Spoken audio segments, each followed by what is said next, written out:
Olá pessoal, tudo bem? Aqui é o professor Ivan.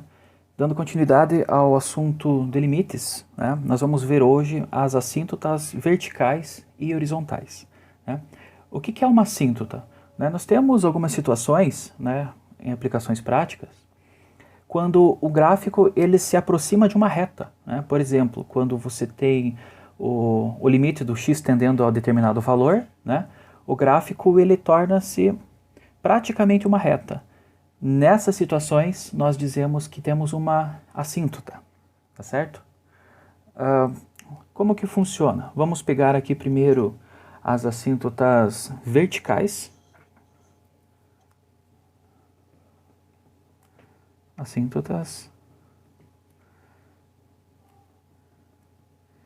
verticais, né?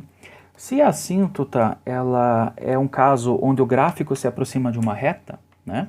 As assíntotas verticais vão ser os casos onde essas retas estão na vertical, tá certo?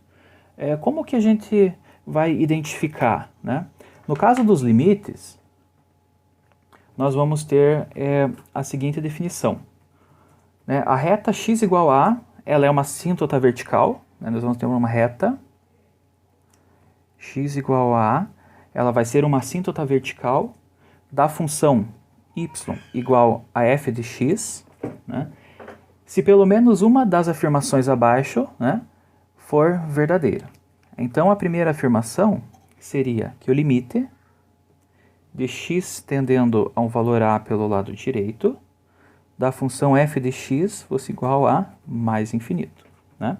Então eu estou tendendo a uma função pelo lado direito. Deixa eu desenhar um gráfico aqui, né, fazer o plano coordenado, para a gente poder exemplificar isso. Então aqui nós temos o eixo y, o eixo x, né? Nós temos o nosso plano coordenado. Então, por exemplo, se eu tenho meu valor a aqui, tá certo? E o valor da minha função, né, o meu x está tendendo a pelo lado direito, ou seja, por esse lado aqui. O que acontece com o valor da minha função? Ele está indo para mais infinito. Então é como se... Deixa eu fazer um pontilhadinho aqui para ficar mais fácil. Se eu tivesse o valor da minha função tendendo a essa reta pontilhada aqui. Por exemplo, a função vem por aqui e sobe, né? Então, ela, à medida que eu me aproximo do valor a pelo lado direito, ela sobe e encosta nessa reta pontilhada, né? Então, ela é praticamente uma reta. Então, aqui ela é uma assíntota vertical, né? A nossa segunda situação seria no limite, quando x tende a também pelo lado direito da minha função f de x, mas a função vai para menos infinito, né? Então eu tenho uma função que está se aproximando por esse lado aqui. À medida que o x vai se aproximando de a, né, a minha função vai descendo e tende a ser essa reta, né, que desce aqui e vai para menos infinito, né? Então para x tendendo a pelo lado direito, o valor da função é menos infinito. Nós temos outras duas situações, né? Como vocês devem imaginar, agora nós vamos pela esquerda e vai acontecer a mesma coisa que aconteceu aqui, né? O valor da minha função f de x pode ser mais infinito, ou na situação 4, o limite do meu x tendendo a menos da f de x pode ser igual a menos infinito, tá? Então os casos são, né, no terceiro, eu estou tendendo pelo lado esquerdo, né, pelo lado menor do que a por aqui, a minha função está vindo por aqui e ela vai para mais infinito, ou seja, ela sobe, fica na vertical aqui. Ou então ela está vindo aqui bem tranquila e de repente desce para menos infinito, né? Ela tende a ser essa reta pontilhada aqui. Então esses aqui são os casos, né, das nossas assíntotas, né? Se eu fosse desenhar esses gráficos aqui, eu poderia ter, por exemplo, né, uma função assim, né? Nesse caso aqui, quando meu x está tendendo pelo lado direito, vai para mais infinito, né? Ou aqui, eu tenho a minha função tendendo para menos infinito, quando o x tende para o lado esquerdo, né? Vou pegar aqui a caneta vermelha e colocar outras duas aqui, tá?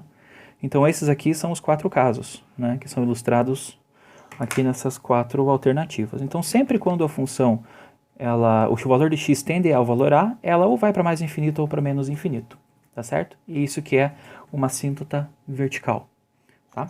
Por exemplo, né, vamos exemplificar isso daqui. Então nós temos uma função f de x, y igual 1 sobre x menos 2 ao quadrado, né? O que acontece com essa função? Ela tem uma assíntota vertical? Né? Nós podemos dizer que ela tem, porque quando esse valor de x aqui ele vai para 2, né? O que acontece aqui no denominador? Eu vou ficar com 2 menos 2, que vai ser 0, né? Óbvio, o x vai tender a 2, ou pelo lado direito ou pelo lado esquerdo, né? Isso vai fazer com que essa subtração aqui seja 0, maior do que 0, ou seja, pelo lado direito ou pelo lado esquerdo, dependendo do valor de x. Como está ao quadrado, nós não vamos nos preocupar com o sinal dessa parte de baixo aqui, porque se der menos vai ficar mais e se der mais vai continuar mais, né? Então o limite dessa função aqui sempre vai ser mais infinito. Vamos calcular ele? Olha lá, o limite de x tendendo a 2, né, da função 1 sobre x menos 2 ao quadrado. Né? Como é que eu faço isso? Eu preciso calcular os limites laterais, né, para verificar se quando tende pelo lado direito e pelo lado esquerdo são iguais. Caso positivo, o limite vai ser o valor daquele lá, o que vai resultar nos dois. Se os limites divergirem ou um dos dois não existir, aí não existe o limite dessa função aqui. Nós vimos isso lá na parte de limites laterais, tá? Vamos fazer aqui para o lado.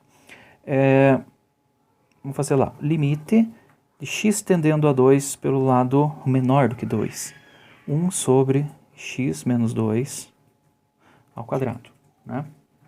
O que acontece aqui? Bom, eu já dei uma explicação prévia aqui. Nós vamos substituir um valor um pouquinho menor do que 2 aqui. Então vai ser 1,999, né, por exemplo. 1,999, isso daqui continua, menos 2, né? Esse resultado vai dar algo muito pequeno próximo de zero, porém negativo, porque este número negativo é maior do que esse, tá? Então vai ser algo muito próximo de zero, porém negativo, elevado ao quadrado, né, vai dar algo muito próximo de zero, porém positivo, né, algo mais ou menos dessa forma aqui. Então, nós vimos lá nos limites infinitos que uma constante dividido por x elevado a n, quando x tende a zero, isso daqui vai ser mais infinito ou menos infinito, dependendo do sinal, né, que tiver esse meu zero, se ele é maior do que zero, se ele é menor do que zero. Tá? Ó, pessoal, não é que zero tem sinal, tá certo? É que isso daqui é um pouquinho maior do que zero, por isso ele é positivo. Ou ele poderia ser um pouquinho menor do que zero, aí ele seria negativo. Tá? Nessas situações, isso daqui vai dar mais infinito. Tá? Por outro lado, né, literalmente, nós temos o limite de x tendendo a 2 pelo lado direito, né, da mesma função, 1 sobre x menos 2 ao quadrado. A nossa análise agora é com um valor um pouquinho maior do que 2. 0, 0, daí 0, 1. Tá? Um número um pouquinho maior do que 2 menos 2 vai dar algo um pouquinho maior do que 0. Ao quadrado vai continuar um pouquinho maior do que 0. Porém, muito pequeno. Na mesma situação, isso aqui vai dar mais infinito. Bom, nós concluímos que o limite dessa função aqui existe e é mais infinito, né? Como que fica o gráfico da nossa funçãozinha aqui? Deixa eu desenhar um outro plano coordenado. Aqui na parte de baixo, nós vamos ter um eixo x. Nós vamos ter um eixo y. Aí nós temos a nossa assíntota vertical, que é x igual a 2. É esse valorzinho aqui para o qual o x está tendendo no nosso limite. E a nossa função, o gráfico dela, é algo desta forma aqui. Tá? Então, quando nós nos aproximamos tanto pela esquerda, por valores menores do que 2, quanto pela direita, que são valores maiores do que 2, nós vemos que a função ela sobe, né, e tende a esse número 2 aqui, né? No caso, o x tende a 2, né, desculpa, a função vai para mais infinito, ó, como a gente viu aqui. A função aqui vai para mais infinito e aqui também. Então, essa é a nossa assíntota vertical, né? Quando o x vai para 2, nesse exemplo aqui. Tá certo, pessoal? Então é isso, né? No próximo vídeo nós vamos ver as assíntotas horizontais.